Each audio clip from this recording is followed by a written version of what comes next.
This week we watched a movie called The Pleasure of Being Robbed. Now, I feel like this is yet another movie in which I really enjoyed, but no one else did.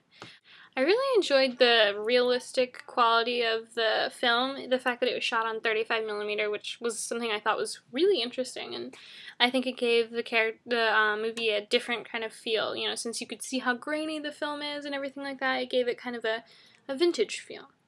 I also liked the way they introduced the main character, the way they had that guy come by who was, I guess, homeless, saying hi to everyone. I thought it was a really inventive way to kind of introduce a character. It was really different. After we watched the movie, we talked a lot about whether or not we liked the movie. And one of the reasons why people said they didn't like the movie was that they didn't think that they could relate to the main character.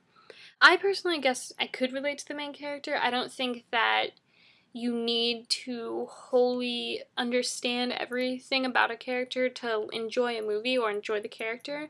I kind of liked the way the movie had a kind of surrealistic feel, because there was a lot of things in the movie that just wouldn't happen, like with the polar bear, for instance. I think that's the most obvious thing that would never really happen. And even with the cops, definitely a New York City cop would never let someone just wander the zoo because they've never been to the zoo before. New York cops don't like anyone, so let alone a little girl in handcuffs. So I really enjoyed the kind of surrealistic feel of the movie. It kind of reminded me of like Michel Gondry type films where like there are things that happen in real life, but they're always like the small hint of like, this could be a dream, or this is kind of, it's creative.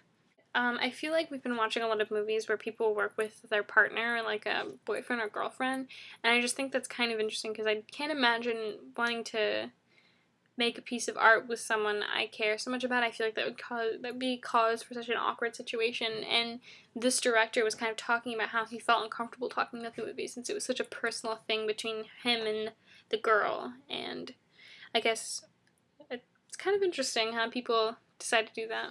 So, despite all the haters, I actually do like this movie. I'm actually inspired to watch other movies by this director, which I think is the first time out of all the screenings of movies that we've seen. So, good job, director. I'll probably be checking out Daddy Long Legs soon.